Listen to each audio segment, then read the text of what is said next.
प्रिय दर्शकों, प्रेम, स्नेह, माया और काम, ये पृथ्वी लोक की 4 ऐसी मानवीय प्रवृत्तियां हैं जिसका अनुभव करने के लिए देवगण भिन्न भिन्न रूपों में पृथ्वी लोक पर अवतार लेते हैं। देवगणों का पृथ्वी लोक पर जन्म लेने का मूल अभिप्राय तो वैसे अधर्मियों और दुराचारियों का अंत करना ही होता है। श्री महाभागवत पुराण में ऐसी ही एक मनोरम कथा का वर्णन मिलता है, जहाँ लक्ष्मी स्वरूपा रुक्मणी देवी का जन्म विदर्भ नरेश भीष्मक की पुत्री के रूप में हुआ, जो कि कृष्ण के गुण और रूप पर मोहित हो गई थी और मन ही मन भगवान श्री कृष्ण से अगाध प्रेम करने लगी थी। परंतु रुक्मणी के पिता और भाई रुक्मी भगवान श्री कृष्ण से बैर रखते थे, जिस कारण भगवान श्री कृष्ण और देवी रुक्मणी का मिलन सरल न था। तो आइए जानते हैं भगवान श्री कृष्ण को रुक्मणी देवी से विवाह करने के लिए। प्रिय दर्शकों, लक्ष्मी स्वरूपा रुक्मणी देवी अपनी बुद्धिमत्ता, सौंदर्य और न्याय प्रिय व्यवहार के लिए प्रसिद्ध थी। वहीं रुक्मणी देवी का संपूर्ण बाल्यावस्था भगवान श्री कृष्ण के साहस और वीरता की अनगिनत कहानियों को सुनते ही बीता था। एक दिन एक ब्राह्मण देव द्वारकापुरी से भ्रमण करते हुए विदर्भ राज्य जा पहुँचे, जिन्होंने विदर्भ राज्य की प्रजा के सम्मुख भगवान श्री कृष्ण के रूप और गुणों का उत्तम रूप में वर्णन किया। और वहाँ ब्राह्मण देव अपने साथ भगवान श्री कृष्ण की एक मनोरम छाया चित्र भी लेकर गए थे, जिसे देखते ही रुक्मणी देवी का युवा मन भगवान श्री कृष्ण के रूप पर मोहित हो गया और उन्हें मन ही मन अपना पति मान लिया। अरे सखी, आज बड़ी ही प्रसन्न मुद्रा में हो। क्या रहस्य है आपकी प्रसन्न होने का? तनिक हमें भी बताने का कष्ट करेंगी आप? किन शब्दों में वर्णन करूं सखी? अच्छा, फिर सुनो। अपने राज्य में एक कृष्ण भक्त ब्राह्मण देव का आगमन हुआ है। वो एक सच्चे कृष्ण के उपासक और उपदेशक भी हैं, जिनके मुख से श्री कृष्ण का गुणगान सुनकर न जाने मेरे मन में अनंत तरंगे बन वह मिट रही हैं। ऐसा प्रतीत हो रहा है कि जैसे श्री कृष्ण मेरे समीप बैठकर अपनी मुरली बजा रही हैं। और हाँ, मैंने उनकी एक मनोरम छाया चित्र को भी देखा। उस छाया चित्र को मैं अपने नेत्रों से एकटक देखते ही रह गई। उनकी तस्वीर का प्रतिबिंब अब भी मेरी दोनों नेत्रों में सहसा जीवंत है। हे सखी, फिर किस बात की देर? अपने मन की बात पिताश्री और भाई रुक्मी से कह डालो। वो दोनों आपके प्रति अपार स्नेह रखते हैं, फिर भला वो श्री कृष्ण से विवाह के लिए मना थोड़े ही न करेंगे। हे सखी, तुम्हें नहीं पता, पिताश्री और भ्राताश्री दोनों ही श्री कृष्ण से शत्रुता का भाव रखते हैं। मुझे भली भांति ज्ञात है, वो दोनों हमारे इस संबंध को कभी अपनी सहमति नहीं देंगे। हे सखी, तब तो ये बड़ी ही विकट समस्या है और इस समस्या का निदान आप और द्वारकाधीश द्वारा ही संभव होगा। हे सखी, यही तो समस्या है। वो मेरे मन की बात जानकर भी पता नहीं क्यों अनजान बने बैठे हैं। वो अपने मन की गति को खुद ही जाने। मैं तो उनके लिए अपना सारा राजवैभव छोड़कर उनके श्री चरणों की दासी बनना चाहती हूँ।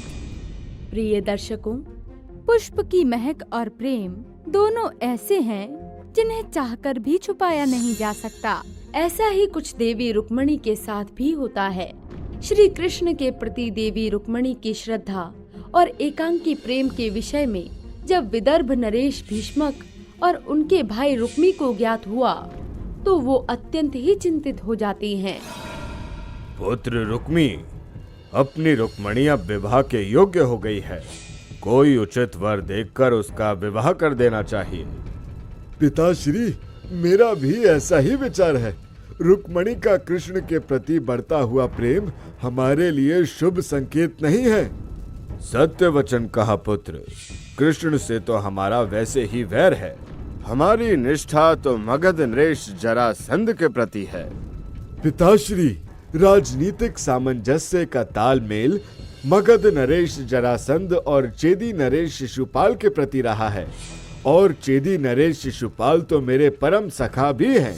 पिताश्री, अगर आप मेरी राय माने तो राजकुमारी रुक्मणी के लिए चेदी नरेश शिशुपाल एक उचित वर होंगे। शायद ही उनके समान समस्त आर्यवर्त में शक्तिशाली व प्रतापी नरेश कोई होगा। उनसे वैवाहिक संबंध स्थापित करने के बाद हमारी शक्ति और सम्मान में अभिवृद्धि हो जाएगी। पुत्र रुक्मी, ये तो अति उत्तम विचार है। बिना देर किए ही चेदी नरेश शिशुपाल को रुक्मणी से विवाह का निमंत्रण भेजो। जैसी आपकी आज्ञा पिताश्री। प्रिय दर्शकों, जब ये बात देवी रुक्मणी को ज्ञात हुई तो उनका मन अधीर हो उठा, क्योंकि वो सच्चे मन से भगवान श्री कृष्ण को अपना पति मान चुकी थी, जिस कारण रुक्मणी देवी चेदी नरेश शिशुपाल से विवाह नहीं करना चाहती थी। कुल के मान और मर्यादा के बंधन से बंधे होने के कारण देवी रुक्मणी अपने स्वजनों के सम्मुख अपने मन की बात रखने का साहस नहीं कर पाती हैं। परंतु रुक्मणी देवी किसी भी स्थिति में शिशुपाल से विवाह करने की इच्छा नहीं रखती थी। हे सुनंदा, द्वारकाधीश के सिवाय मैं किसी अन्य पुरुष से विवाह नहीं करना चाहती हूँ। अगर मेरा विवाह द्वारकाधीश से नहीं हुआ तो मैं अग्नि समाधि ले लूंगी। हे सखी, शुभ शुभ बोलो, द्वारकाधीश से तुम्हारा विवाह अवश्य ही होगा। प्रिय दर्शकों, देवी रुक्मणी निश्चय करती हैं। वो अपने मन की बात द्वारकाधीश श्री कृष्ण को एक पत्र के माध्यम से पहुंचाएंगी। इस कार्य में उनकी सहायता सुनंदा करती है, जो देवी रुक्मणी की परम सखी भी है। रुक्मणी देवी पत्र में अपने मन की बात लिखकर सुनंदा की सहायता से द्वारकापुरी भेज देती है। जब द्वारकाधीश को ये बात पता चली कि विदर्भ की राजकुमारी उनसे अगाध प्रेम करती है, तो वो अविलंब अपनी यादव सेना को लेकर विदर्भ राज्य की तरफ कूच करते हैं, जहां भगवान श्री कृष्ण देवी रुक्मणी का विदर्भ राज्य के एक मंदिर से हरण कर लेते हैं। ये अवश्य ही ग्वाले कृष्ण के शंख का नाद है। उसका इतना साहस कि वो मेरे राज्य में आकर मुझे युद्ध की चुनौती दे रहा है। युवराज, एक बड़ा ही अशुभ समाचार है। देवी रुक्मणी का द्वारकाधीश श्री कृष्ण ने हरण कर लिया है। प्रिय दर्शकों, रुक्मी को जब ये ज्ञात हुआ कि श्री कृष्ण ने देवी रुक्मणी का हरण कर लिया है, तो वो हतप्रभ हो जाता है। और उधर चेदी नरेश भी विवाह करने के लिए विदर्भ राज्य आ चुके थे, जिस कारण युवराज रुक्मी अपमानित हो जाता है और अपने अपमान का बदला लेने के लिए अपनी सेना के साथ भगवान श्री कृष्ण से युद्ध के लिए निकल पड़ता है और श्री कृष्ण के रथ का पीछा कर उनके समीप पहुंच जाता है। ये सब देखकर श्री कृष्ण अपने रथ को सारथी से रोकने के लिए कहते हैं। चलिया कृष्ण, तेरा इतना साहस कि तूने मेरी बहन का हरण कर लिया। तेरे इस अपराध का दंड केवल मृत्यु है। भ्राता रुक्मी, शांत हो जाएं। अब हम एक दूसरे के संबंधी हो गए हैं। कृष्ण, तूने मेरा ही अपमान नहीं किया है, अपितु चेदी नरेश शिशुपाल का भी अपमान किया है। रुक्मणी का विवाह शिशुपाल के साथ निश्चित हो चुका था, फिर तुझे किसी की होने वाली पत्नी का हरण करने का अधिकार किसने दिया? भ्राता रुक्मी, शिशुपाल की पत्नी का मैंने तो हरण नहीं किया है, अपितु मैं देवी रुक्मणी की आज्ञा और आमंत्रण पर उन्हें अपने साथ द्वारका ले जाने के लिए आया हूँ। फिर यहाँ पर हरण का कोई प्रश्न ही नहीं उठता है। नहीं कृष्ण, तूने एक पराई स्त्री के हरण का पाप किया है। तुझे इस अपराध का मैं दंड अवश्य दूंगा। हे रुक्मी, मैं तो युद्ध ना करने की इच्छा से आया था, परंतु अब मुझे ये संभव नहीं लग रहा है। ग्वाले कृष्ण, तू जन्म से चोर और छलिया था और आज भी तू वही है। स्वर्ण आभूषण और रथ पर सवार हो जाने मात्र से कोई चोर अपना मूल स्वभाव नहीं छोड़ता है। ठीक तू भी उसी चोर की तरह है। रुक्मी, बस अब तुमने बहुत कुछ बोल दिया और मैंने बहुत कुछ सुन लिया। अब एक शब्द और भी मत कहना, वरना परिणाम भयंकर होगा। तू जो है मैंने वही कहा है। यदि तुझ में साहस है तो मुझसे युद्ध कर। ऐसा कहते ही रुक्मी ने अपने धनुष से एक बाण छोड़ दिया, जिसे श्री कृष्ण अपने बाण से ध्वस्त कर देते हैं। रुक्मी पुनः एक और बाण को श्री कृष्ण की ओर छोड़ता है, जिसे बड़ी ही कुशलता से श्री कृष्ण विफल कर देते हैं। तभी श्री कृष्ण अपने एक तीक्ष्ण बाण से रुक्मी के धनुष को तोड़ देते हैं।